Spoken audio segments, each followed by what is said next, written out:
you've been doing. I mean, everyone knows that you ran for governor. Yeah. And the craziest possible time you could have run for governor. Yeah, if I would have known about that, I might not have run for governor. If I knew COVID was around the corner. Well, you couldn't campaign. No. Really, right? You couldn't go door to door or anything like that. This is John Huntsman's big gripe about the whole process too, right? He's like, Spencer was on air all day long and everyone was tuning in. That was a really interesting political play. Yeah, that was interesting by Governor Herbert. And, genius. Right? Yeah. I mean, it kind of showed what politics is. If people were watching and paying attention, yeah, Spencer was the head of the COVID task force, and the rest is history. But yeah, the most critical months of that campaign were March, April, May 2022. Locked down. And we were totally locked down. So anyways. Yeah. I don't think Governor Herbert gets the respect he deserves for being such a shrewd politician. Yeah. Oh, that's for sure. Like either does Spencer, Clint, do you think? I mean, I think Spencer gets a little bit more credit, if that's what you want to call it. I do think Spencer gets more credit even than Herbert, though. He does. But they're both shrewd. Like they're not, they're shrewd in politics. And they're great people, as you know, but they know how to play the game, and that was an interesting play with an unprecedented set of circumstances. Like everyone shut down, but my lieutenant governor will be the head of the task force and be giving us reports every day on TV. So it's genius. Yeah, it was really interesting. Actually, genius. I mean, that sucked for all of us. I mean, COVID was such a crazy time for our organization and everything that was going on. Like somehow we got in the middle of this whole political campaign. Remember that a little bit. Yeah. You always are sticking your nose into places, I need to Clint. stop. What's up with that? Well, I'm never doing stash. anything like that again. It's that mustache. You're not? I'm never doing anything with the government again. Really? Yeah. I don't believe that. You're too young. No, I mean, they're like, hey, we need testing in the state of Utah, right? Yeah. They're like, this is what we need. Yeah. And we're like, yeah, we can help. Yeah. Like, what do you want us to do, right? And like, and so we did it, and then we just got destroyed. Dude, I was on the front page of the Salt Lake Tribune. Like, it felt like every day. Yeah, here's one of the things that I've come to believe kind of after the governor run. It's good, or everyone needs their little shot to just be getting crushed publicly, even whether it's true or not. Mm-hmm. That does something to you, That's a furnace of fire, and obviously there are a lot of entrepreneurs, some this year, that have been like in the eye of the fire for things that were said or not said. While my heart goes out to those people, I know what it feels like. And I think you build something amidst that trial of fire and that public, you kind of stop caring about things that don't matter. And well, it got super weird in our circumstance for sure. And I agree, like, Mark Newman has got it way worse than we did, but the Tribune in particular had something against Silicon Slopes. Weren't you on the board of the Tribune? By the way, every article they wrote at the bottom, they had to do a disclaimer. Hey, by the way, Clint Betts is not Maybe they hated you on the board, man. Maybe they were just trying to get you on the board. They hated me on the board. There's no question they hated me on the board. But the crazy thing about that, it was like every story was like, hey, Silicon Slopes is taking money from the state. We never had a contract. We never took any money from the state. Like these companies did, right? And it kind of all gets kind of convoluted and stuff like that. And so for us, I got to that point where it was pretty quick, where it's like, who cares? None of this even matters. This isn't even real. Yeah. And let's just move on. But it is weird when you're getting dragged like that and you've never experienced it before. And the thing that again, another thing I didn't think we were going to talk about. I haven't talked about politics in a while. It's kind of weird, but another thing you learn running for political office, and I learned this before in my business career, but like half of what's reported is true. Literally, there's maybe 50% that's right. Generous. Okay, that might be generous. I'm trying to have hope, so I'm going to say 50.1% is true. 49.9 is just completely wrong. Of course. And so I don't know. Again, if you've not been in that position, you don't kind of have that understanding, and it can be tough. My heart goes out to people. We're all fellow travelers. Like we're all trying to just. Yeah. I wish we'd watch out for each other better and more in the state of Utah. Obviously, as a country, in the world, I think there are some countries that do it maybe even better than us. But we should be watching out for each other. There's no need to be taking each other down, and that's hard. It's a sad way to live. Yeah, it's weird. Yeah. It's just, that's the best point. It's a sad way to live. That's 100% accurate. But now that you've had some distance from the gubernatorial run, how do you feel about it? What did you learn? That's what a good what were the lessons that you learned from that? Oh, Clint, man, I learned I do so this many. for a living. Jeff. Yeah, dude, I learned so many lessons. So how long do you want to talk? I'll share a couple. And then number one lesson I learned, I thought politics was about leadership. Like, I don't know. I had the erroneous opinion. I saw Abraham Lincoln on your walls as I walked in. Yeah. You think of George Washington, whatever. You think of these statesmen and women, and you think it's about leadership. Politics today is not about leadership.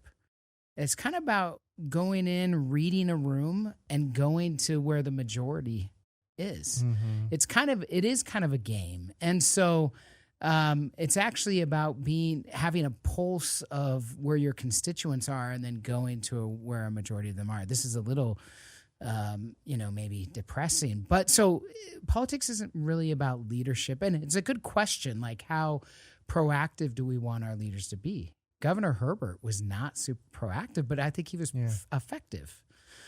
So probably because he was not proactive.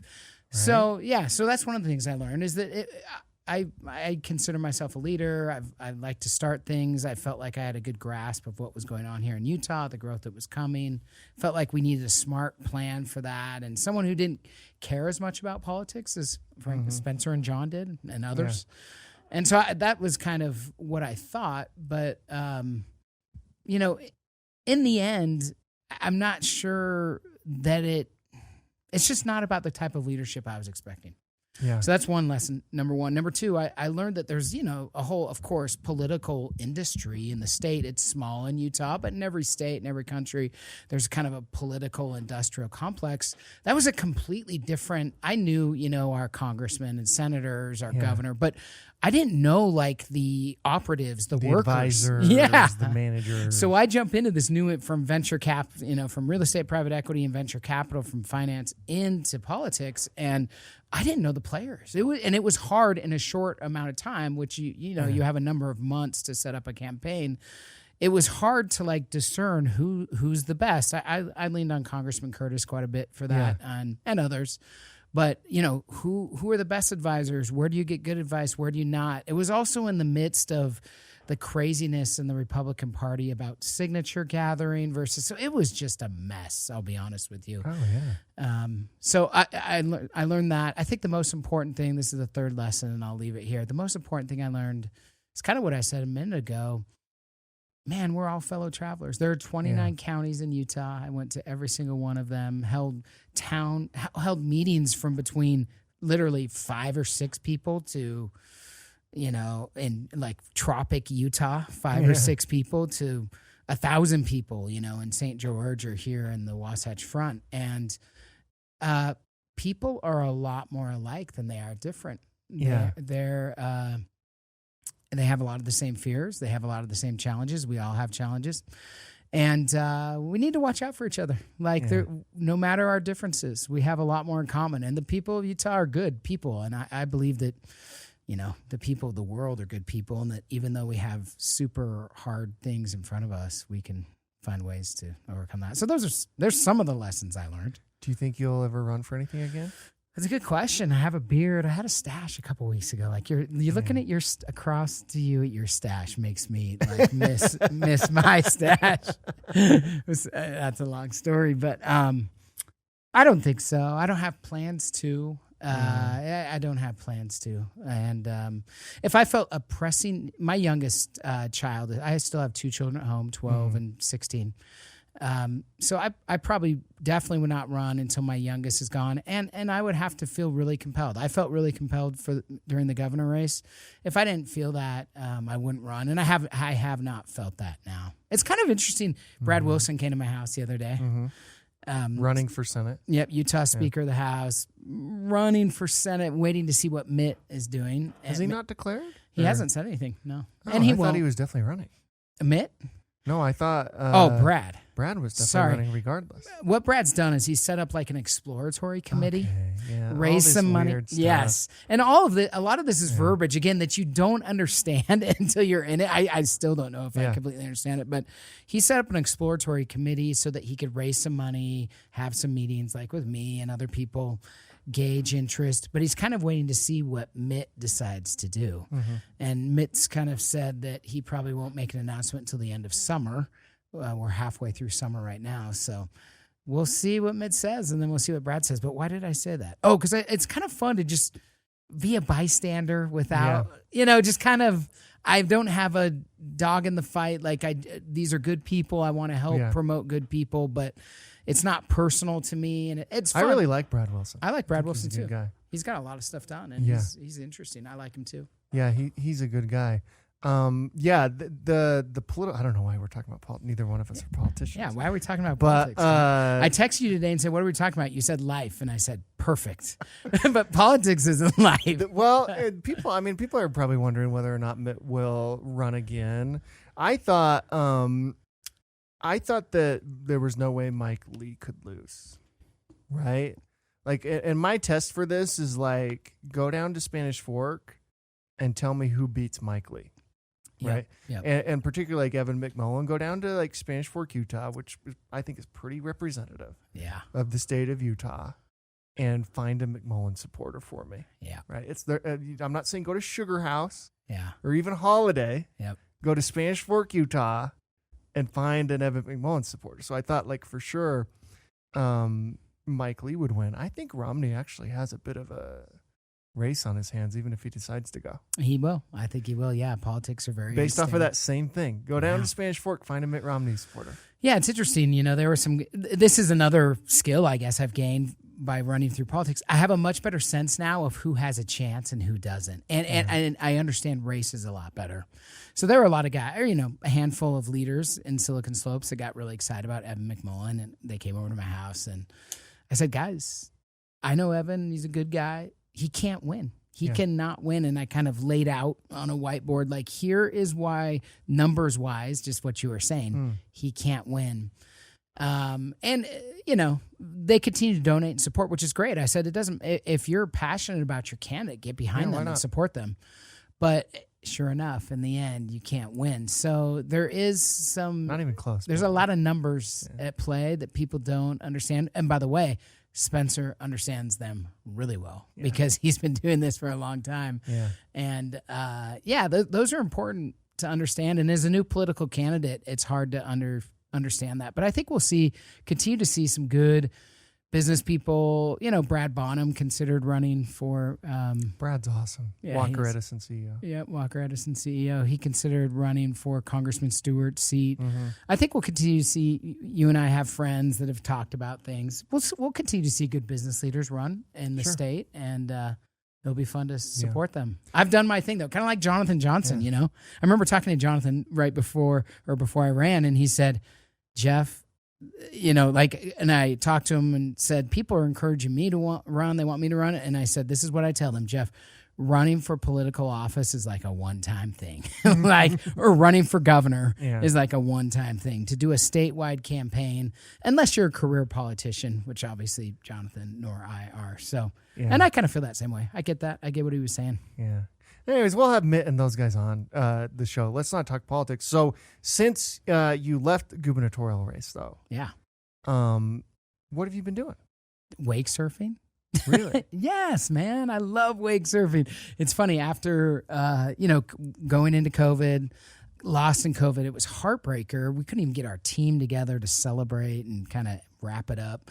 But I grew up in Spokane, Washington, so I took my family. We rented an Airbnb in at Coeur d'Alene Lake, on the lake in Idaho, which is right across the border of Washington State, and stayed for several weeks up there the summer of 2020, and we ended up buying a place up there that August. So the point is, like, I try to spend as much time in Coeur d'Alene, Idaho, on the lake as I possibly can every summer. Coeur d'Alene is beautiful. Oh, Coeur d'Alene's awesome, man. It's so for those pretty. who don't know, it's just unbelievably great. beautiful. That's cool, and you have a place up there now. Yeah, we have a place up there. I mean, you're not going up there in the winter. No. So in the summer, I'm up there as much as I can. So we've been up there the last 2 or 3 weeks. I came home for a couple days here, sat down with you and took care of some other things. And then we actually fly back tomorrow morning at 9 a.m. So I have been wake surfing. I love wake surfing, working on my tricks. But I've been doing, whatever I want, spending time with my family. Yeah. My kids are growing up quickly. My oldest is at BYU. And then just trying to give back in the community in ways that I can. You know, Sally and I make donations where we can, spend time on things we care about. I'm teaching a course. I'm an adjunct professor at BYU. Teaching entrepreneurship. You invited me to come. That was man, fun. that was fun. That was way fun. Yeah, I've had some great, like yourself and Steve Starks, the president of LHM, and Blake Murray, the founder of Divvy, and just to have these real conversations in front of the students. I thought yours was really awesome. And the students are super motivated by it. I ran into one of my students who's on the BYU golf team. I didn't even know that, and I didn't actually recall him, but he said, hey, I took your class last semester, and it was like the most impactful class I've taken. It was like so great. Cool. This was just earlier today. So, doing things that kind of make a difference and working on personal projects. I think I may have mentioned to you, I'm writing a book, kind of a weird book, an interesting book. What is it, like a novel? No, it's like... it's a little memoir-ish. It's not a memoir, but it's kind of sharing some personal stories about this idea of us being fellow travelers, about this idea of us rallying each other. And it's kind of leads up to the end of talking about AI, actually, which is something that after the gubernatorial race the last 3 years, if there's any technology that I've spent time with and dove deep on, it's AI, which most investors and venture capitalists have. And I'm really concerned about AI. I mean, we know it's kind of early effects, so to speak, just in our feed, controlling social or influencing public opinion. And so it's kind of about a book that tells stories around my life with the end being, let's bring our best to AI because the leaders of the earth need to bring our best to AI. Or I'm a little concerned about where this may take us. So I'm writing a book like that, just doing fun, and investing a ton, as you know. I mean, we make a lot of investments now, not out of the fund that we started, but out of our family office. And so, just doing that. Well, what do you think is like the dangers of AI in your opinion? Do you think it's like, hey, they can just spit out a bunch of misinformation and try to like sway elections and stuff? And by the way, if that's true, like, isn't that on us for like being able to sway? It's kind of weird. Well, I get that. Yeah, there's a good argument for that. I think the challenge is we're now creating technology that is almost, I'll say, godlike in its capabilities. We're like developing technology that is past our understanding. And that we don't understand the effects for. That may have always been the case, but I think this is a little different. I think there could kind of be 3 phases of AI disruption and challenge. Number 1 is just work. What's it going to do to work? And it is going to affect a lot of work. Sure. That the optimists say that, hey, we're going to raise, hope if we could, here's the utopia. Let's use AI to eliminate poverty. Like, let's allow people in poverty or help people in poverty leverage AI so that they can improve their working circumstances. And, that's kind of the utopian idea. But there could be, obviously there will be a lot of concerns with potential job disruption, number 1. Number 2, I think, is just different disinformation. We think that it's hard now, and again, in the governor's race, it was kind of hard to discern what's truth and what's not, especially, and that's just going to massively increase, as you know. Yeah. It will be very difficult for anyone to really know. Was that Clint Betts that really said that? Particularly like the deep fake videos and things like that. Yeah, that gets super crazy, not even from an election standpoint, but what if like a video came out of like Putin saying going to send a bomb or something. You know Exactly. what I mean? Yeah, yeah. Like, that gets kind of scary. Yeah, it's going to be very hard for people to understand truth at all, or what is real and what is not. So that would be a second. And then the third, like kind of the worst outcome, but obviously, if you use AI in war or in terrible ways that's for whatever reason humankind continues to find themselves in conflict, we can't figure it out. Like AI exponentially kind of ramps up potentially carnage and challenge and war.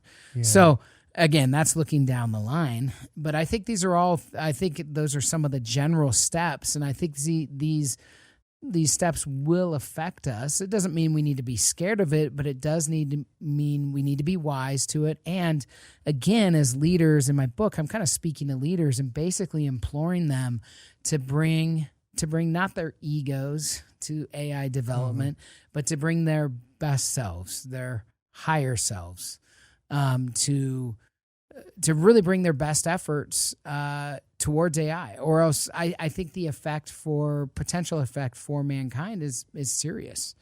And so, anyways, that's kind of what the book's imploring people to do. And yeah, it's cool. It's fun. It's a passion project. We should probably spend a little bit of time on your background. I think if you're listening to this show or watching this show, you know who Jeff Burningham is. But you had a tech company exit early on, right? Yeah. Mm-hmm. You sold a tech company. So your first kind of like major win was selling a tech company. Yeah, I started that at BYU as an undergrad and sold it when I was, I think 25 or 6. Yeah. 20 years and ago. Then you started Peak Capital Partners soon after. Yep. Which is a real estate investment fund, or was it? I think you probably do more than that now, but it was a real estate investment fund, and it's just been wildly successful. Yeah, we grew really quick. We started during the Great Recession in 2006, 7, 8. And we mainly, own and manage apartments. So we have about 1,000 employees and we own about $5 billion of assets around the country in secondary and tertiary markets that we like Salt Lake City and Denver and Nashville and et cetera, et cetera. Mm-hmm.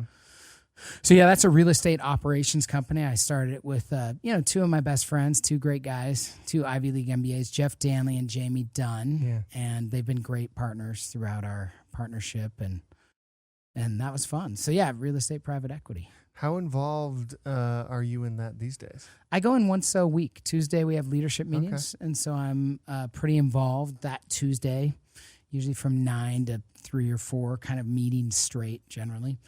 And really, I'm there just to kind of like as a chairman to like, how can I help you? Does anyone need my help? Does anyone have questions? Does anyone need anything? And then maybe around bigger partnership decisions. And frankly, I'd say even the last year or two, we hired a CEO maybe 5 years ago at Peak Capital, Chris Manning. But maybe the last year or so, even it's a lot more of just kind of, when I say a family office, myself, Jeff Danley, and Jamie Dunn, we invest largely together. And I think that's an interesting trend in Utah. If you take the 5 largest, let's just say family offices or whatever, not even the largest, I mean, middle tier, they're bigger than all the Utah venture funds combined. Like they have more capital to allocate. So certainly Jeff, Jamie, and I have spent more increasing time just allocating assets, making investment type decisions in venture, private equity, whatever the case may be. And so I spend a lot of time kind of doing that. But I'm usually in the office once or twice a week, and then I have a home office that I work from and that I meet with a lot of people there. Well, the venture fund is something you've done. Yeah. Was it 2013? Dude, that's a good memory. Yes. Well, I think I broke the story. Yes, you did. Boom. I wrote Peak Ventures launches. Yeah, dude, that was fun. I came to your office and interviewed you and all that type of stuff. I think, I'm pretty sure it's 2013. It was, yeah. We started angel investing like in 2010 or 11. Our first angel investment, I think this is right, very first, definitely top, was Outlet. So, oh, cool. We're actually in Outlet's old office right now. Oh, that's where right we here? sit. Yeah, okay. A lot of people have been here, but that's cool. Outlet in particular has been here. Yeah, so we started angel investing in 2011 and raised a fund. The first like institutional venture fund in the Silicon Slopes, meaning Utah County, Yeah, Peak Ventures, 2013, so 10 years ago. Fascinating. That was the first one. So you launched Peak Ventures out there. I can't remember the number. Was it 20 million, 25? 23 million, 22 point something million, yeah. Which was a big number back then. Big number now, but really big number back then. It was a very small fund, but yeah, hadn't happened before. Well, particularly for early stage. Yeah. Right? Like that's a lot of capital to put to work. And then what happened with that? Yeah, it was fantastic. I hired a team. We did a lot of interesting deals. I think the first deal in the fund, again, roughly, was Podium. Mm-hmm. So there are a lot, we let Homey. I mean, there's a lot of, most of the companies kind of along I-15 with buildings. You see the billboards, you see the buildings. We were the first investors in a lot of those companies. MX. What's the return on the first fund? It's a pretty legendary first fund. Yeah, I think it's not completely finished yet, actually. So TBD. But what's interesting is, so I stayed through investing fund 2, completely investing fund 2.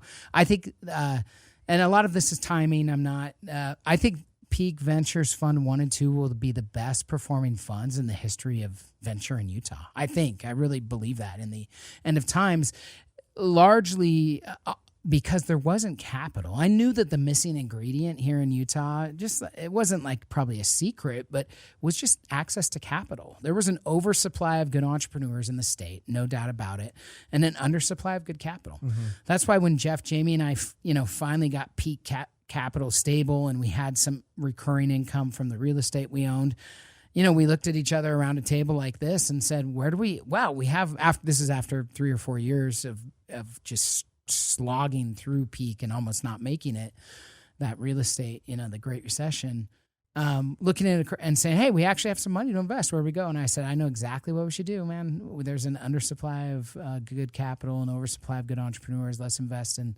these up-and-coming entrepreneurs. And we definitely did that. And Fund 1 and 2, I helped raise Fund 3, and Fund 2 was about $60 million. I'm using round numbers. And I helped raise Fund 3 and then ran for governor. So I've not been operating since, I think it was 2019, so about 4 years ago. Did you have fun in venture? Did you like that, running a fund every day? It's a good question. Yes and no. Yeah. I liked it because I liked helping entrepreneurs.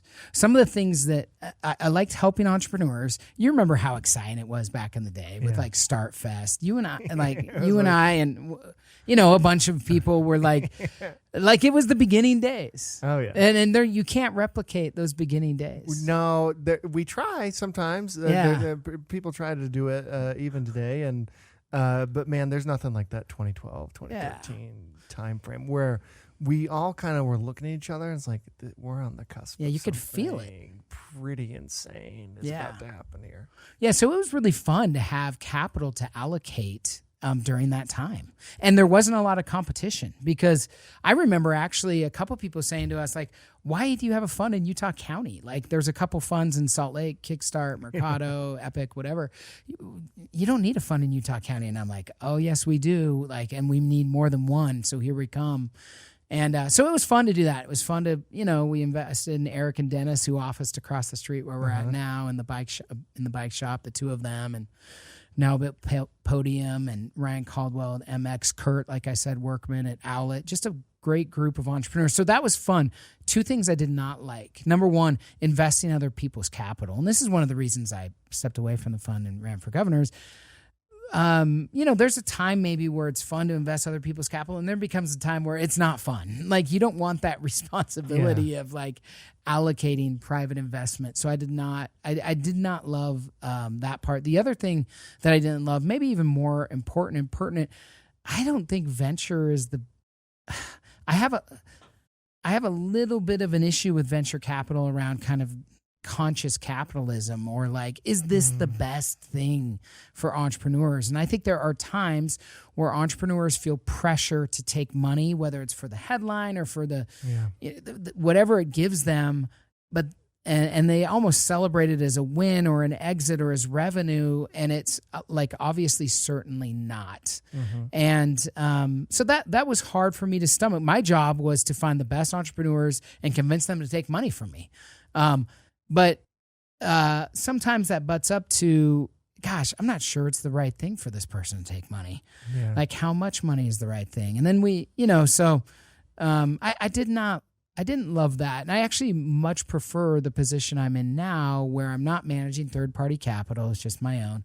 And I can invest kind of all around the gamut with all of the funds, including the one I started, with all the funds in the state, and all also up and down the stack. So, like I'm an investor in Frazzle, if you've seen the free Frazzle in June or whatever. So that's obviously a private equity. That's a non-tech, so to speak, deal. It's a physical product.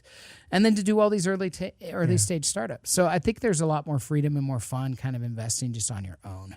Yeah. Yeah. So you go run for governor, you leave Peak Ventures, now Album VC. And, we talked about kind of what you're doing now and what you're investing in now, but I think you're probably one of the most active early stage investors in the state. Certainly, there's a handful of them, and I think you're probably one of them. What are you seeing currently in the early stage of Utah? Yeah, it's a good question. Just to put some numbers behind it, if people are curious, I don't really care. It's not. But if it's interesting, since I went out of the governor's race, it's almost been exactly 3 years ago. I think I've invested in 100. I think we've invested in 100 early stage deals. Oh, wow. In Utah. Yeah, it's a lot. A lot. So, so we are really active. And like I said, I don't know but whatever, Jeff Burningham, myself, or kind of our family office at Peak, Todd Peterson, Ryan Smith, Jeremy Andrus, maybe those are the four most active. And if you take those together, the value of those together, it really probably dwarfs the capital that even the venture funds. So that's super interesting because the missing ingredient 10 years ago, Clint, was capital. Yeah. But it's crazy that in a decade, so much wealth or whatever has been created. That's not, I don't think, the issue anymore. And so that's not the challenge. So what I'm seeing in the venture market just currently is obviously it's a hard time to raise money. There's so much uncertainty around exactly where the macro economy is. It looks like there might be kind of a soft landing. It looks like inflation is cooling. But it's been a really hard time for startups to raise money this year. Mm-hmm. So valuations are down. But, it's during these times of uncertainty where some of the best kind of companies are created. And so we continue to see a lot of very exciting companies come through our doors.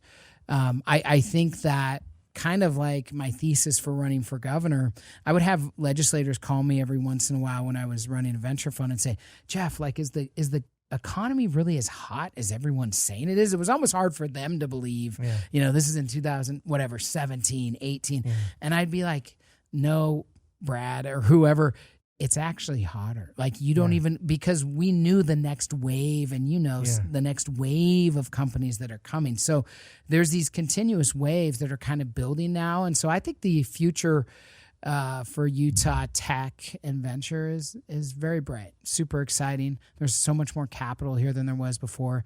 That also dilutes returns. There's a lot more competition and it's a lot harder.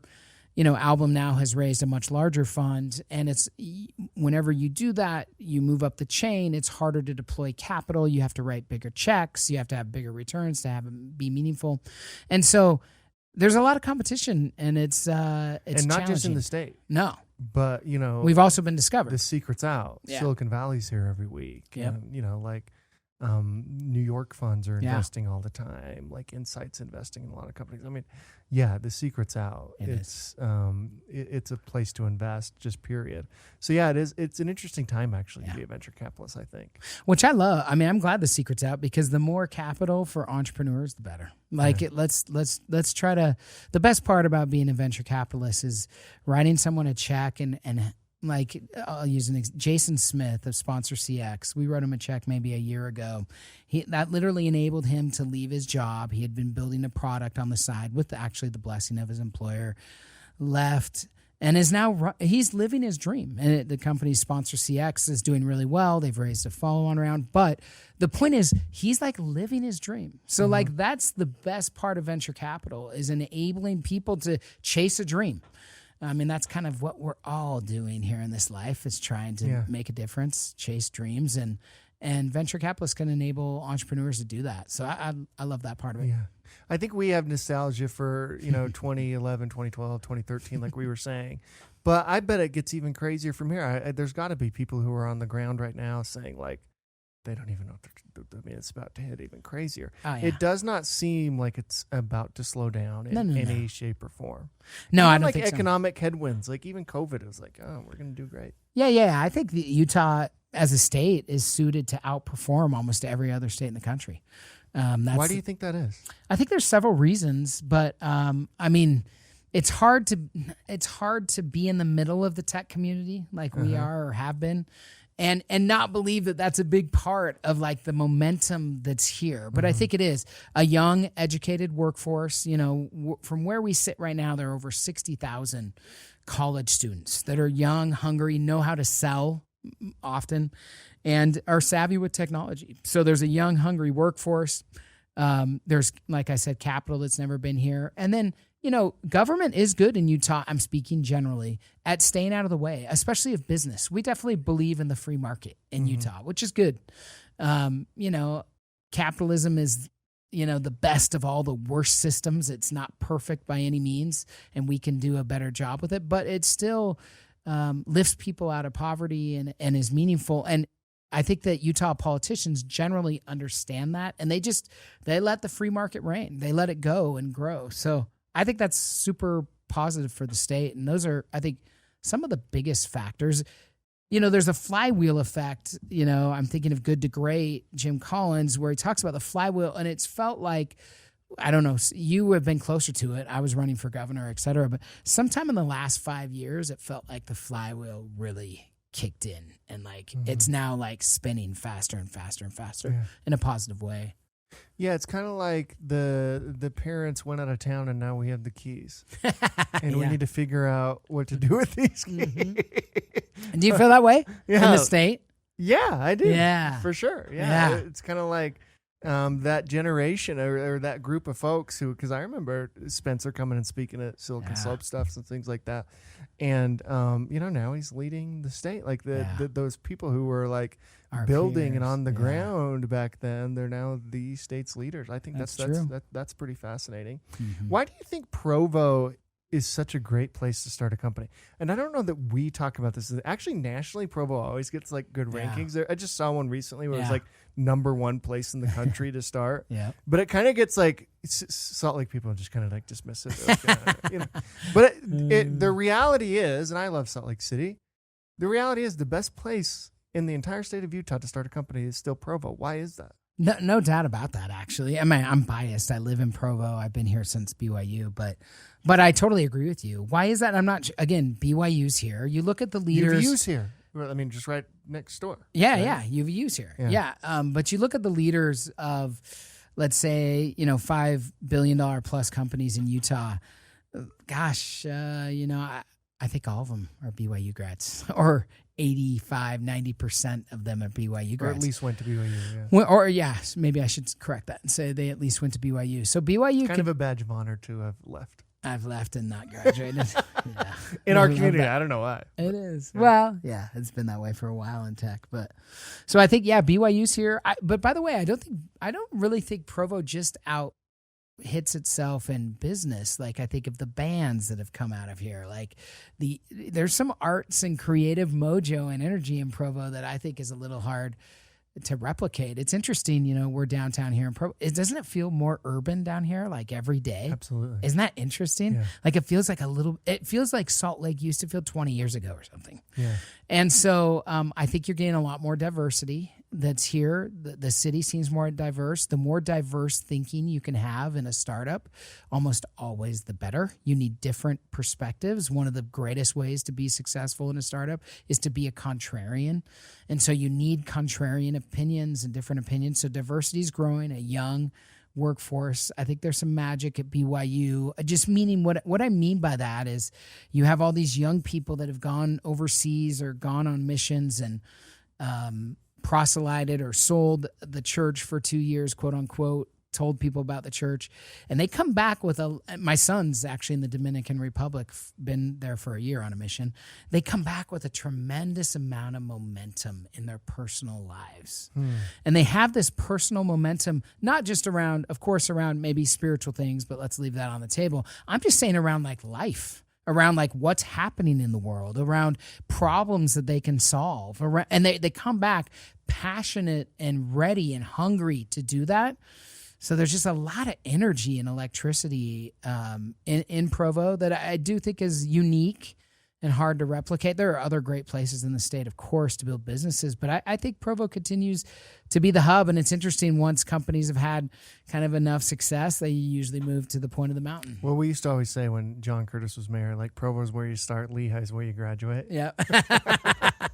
Yep. Right. Yeah. It is and that kind of is true. At some point, although Qualtrics is still here, their headquarters is still in Provo. It's the biggest tech company in the state. And that won't change. And I think Vivint's still here. I mean, huge companies, humongous companies are still headquartered here. But it does seem like you kind of get started here, and then you head up north a little bit to Lehigh or even Salt Lake City. Yeah, Mayor Mendenhall is pushing hard for Salt Lake City to be. By the way, University of Utah is cool. Spins out incredible companies, and President Randall is unbelievable. Yeah. There is, I wonder if you've experienced this, because you're ingrained in BYU far more than I am. I never went to BYU. I went to UVU. I could never even afford to go to BYU. Whatever. Remember when I went to your class and I said, "You guys are all your parents are paying for it." Anyways, and so. It seems like BYU does seem like, of all the universities, in my experience and the experience of a lot of people that I talk to, is the most inaccessible. It's not that it's completely inaccessible, right? But President Tuminez is so active in the community. It's such an incredible leader. Utah Tech's president, I'm blanking on his name, but he's incredible. I think President Randall is cool. World class. Business guy, world class. And BYU has this interesting kind of like insular reputation. That could just be reputation, because again, I have no idea if that's true or not, but the reputation is that it's a little bit insular and kind of stays away from getting engaged. Yeah, I don't think that's good for BYU. I agree with you a little bit. And it's a little hard for me to talk about it kind of as a quote unquote insider, meaning just that I teach a class there and I'm really close to athletics there and other things, but, which, it's exciting to be in the Big 12. Yeah. But, I don't think that's good for BYU. I think it's true. Yeah. You have to wonder how much that has to do with its sponsoring institution, or maybe not the culture of that institution, but maybe, just the comfort of knowing that you've got a big, it's kind of like whatever you do, you're fine. So there's a little lack of hustle. I loved when I was, when I was running the venture fund, and even at Peak Capital, we have tons of interns. I loved working with UVU interns, BYU as well, but UVU, they were hungry. They were scrappy. Like they weren't resting on their laurels. And my point is, I think maybe as an institution at times, BYU has rested a little bit on their laurels. And again, it's hard to separate, I'm sure, like the sponsoring institution, the church, from maybe that feeling for some people. I don't think it's good for BYU. I hope that is changing. I hope it continues to change. But it might always kind of feel. Yeah. Like by the way, I don't want to get us in trouble here. Yeah, I know. Like world-class university. What are we talking about here? An incredible institution. All the stuff, but incredible for Provo. All the caveats are there, right? But if I'm going to be completely honest, I don't know who BYU's president is. Yeah. But you know who all the other presidents of the universities are, because they're so engaged and active in leading the state of Utah. Yeah. Does that make sense? Yeah. Well, I know who BYU's president is, and he's a good guy.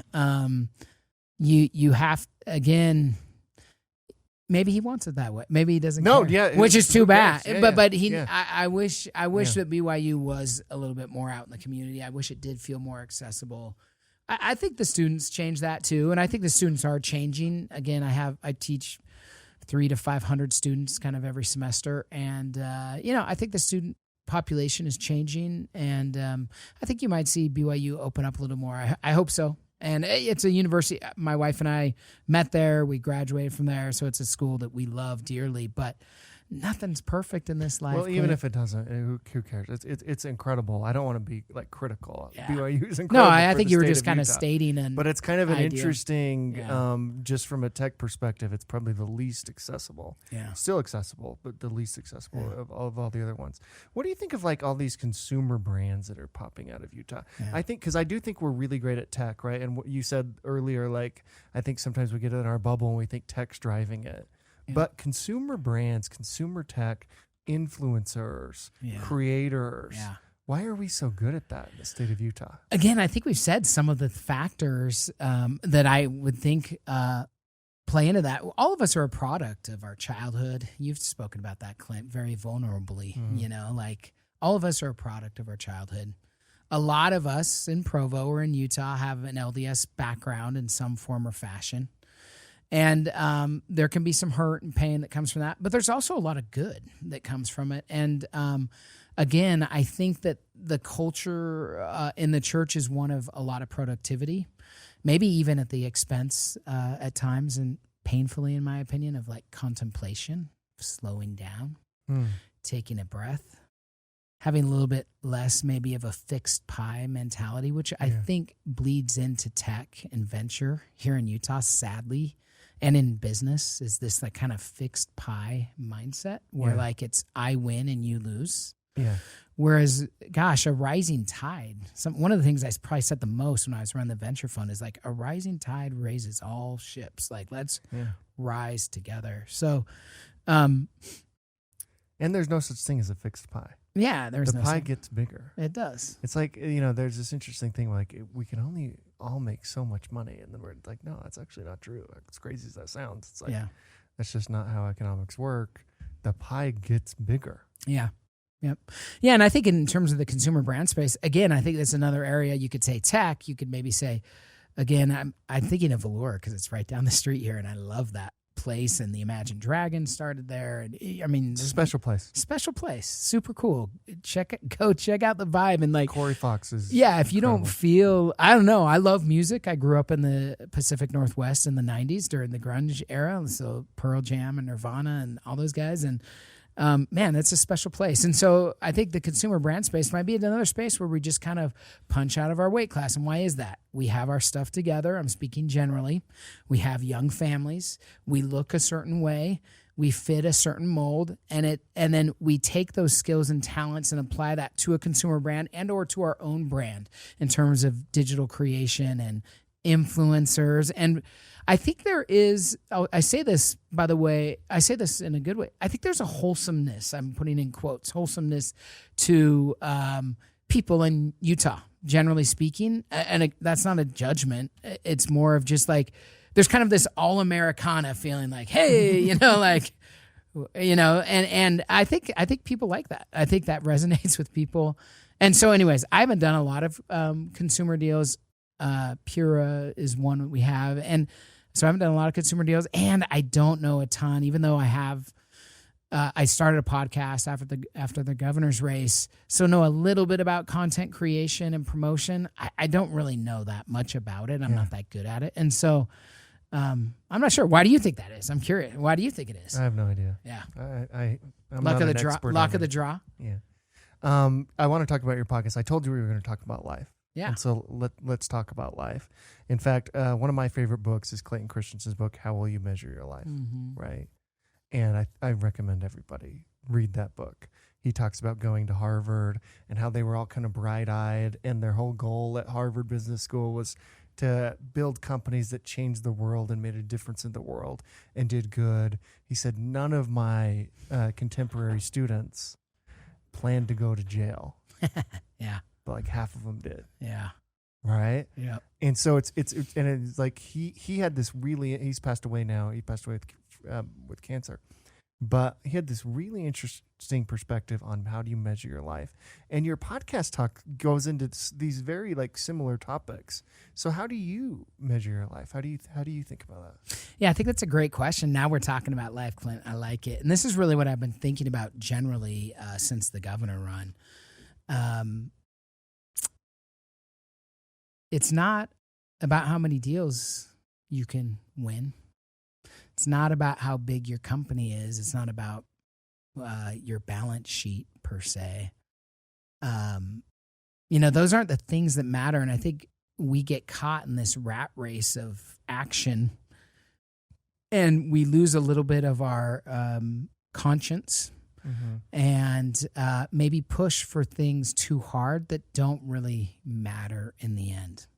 So if there's anything that I've tried to do the last 3 years, I've tried to slow down. So it's a little hard. It's a little hard to come on a podcast like this. Like I used to be kind of in the epicenter along with others of what was happening. I've consciously taken myself out of that. And by the way, on purpose and for a point. I actually have come to see, I think I first had this thought about a year ago, but I kind of have seen the governor race almost as me staging my own death.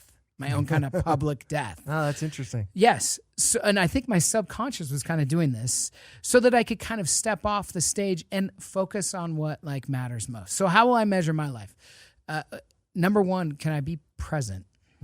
It's simple.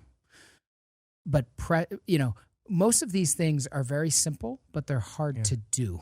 The things that matter most are simple but hard to do. Go ahead. But present for who? Just present in life. You and I are here in this beautiful studio. There's this beautiful wood desk. Like you're a friend. We have history of over a decade, man. I'm here with you. Yeah. Like there's pressing things on my phone and on your phone right now. But like I'm here with you. So the point is, so I'm trying to kind of give an example, and it's really how I'm thinking and feeling. I try to do that. So I'm running with my son up to Dude Perfect after this up at Vivint Arena. My 12-year-old. Is that basketball thing? It's like a YouTuber. Oh, okay. Right? But I don't know a lot about him. So don't, Dude Perfect. Yeah. My son knows about it. Yeah. I don't know. I thought it was the same thing as Mr. Beast, but I'm confused with those. Yeah. Okay. So I will try to be really present with him. So can I be present? Can I live my life in presence, not in the future? Too many of us are like into the future that we don't know, we don't control. And then a lot of us are stuck in the past mistakes, past quote unquote sins, past. And we all find ourselves ruminating on what ifs in the past. We've spoken some of those on this podcast, like about COVID, and I've certainly had painful experiences in business. But so we're too stuck in the past, too focused on the future. Let's be present now. So that's one way.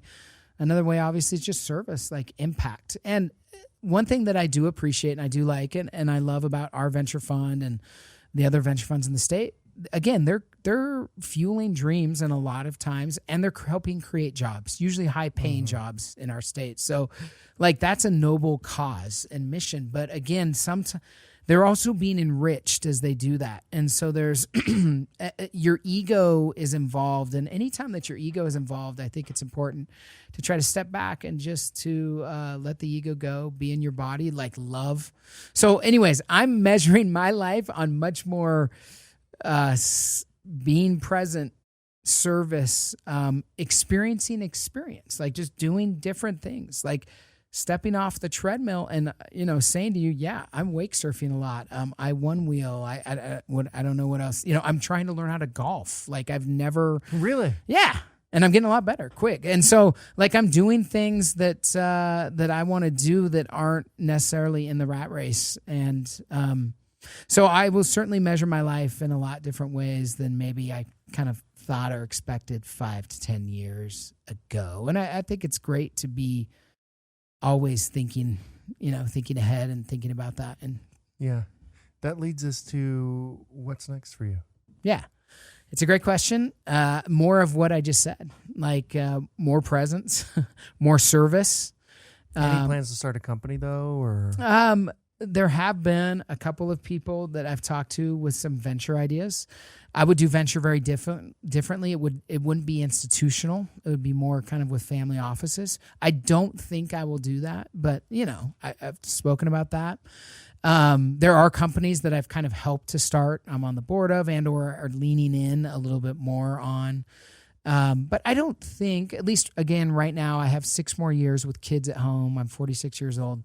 I don't think that I'll lean in full time into anything like being a CEO or whatever. By the way, what a blessing to be able to do that. Yeah.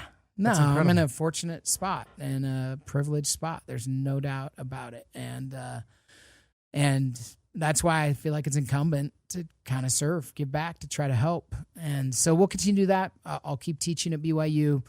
It's at least one person a day talks to me about the podcast and, hey, like the podcast, where is it? And so I'll probably relaunch that sometime in the next year, maybe with a little bit different vibe and format, but keep trying to make a difference in the community in any way we can. And then, of course, this is kind of always the last thing I talk about now, Clint, but it might be the thing you're most interested in, or Silicon Slopes is. But, continue to invest in Utah's best and brightest entrepreneurs. We look at several companies every week.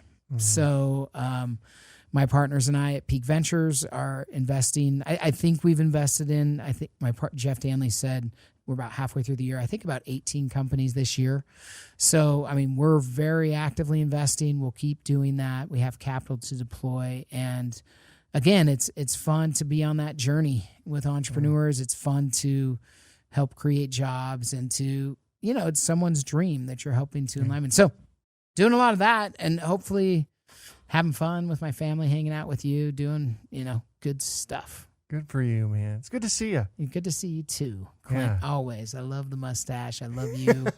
You've played such an integral role in all of this. When we talk about 10 years ago, like that was a fun time. And that's just an example of like being present, and like the only constant is change. Yeah. Things have changed a lot in the last decade.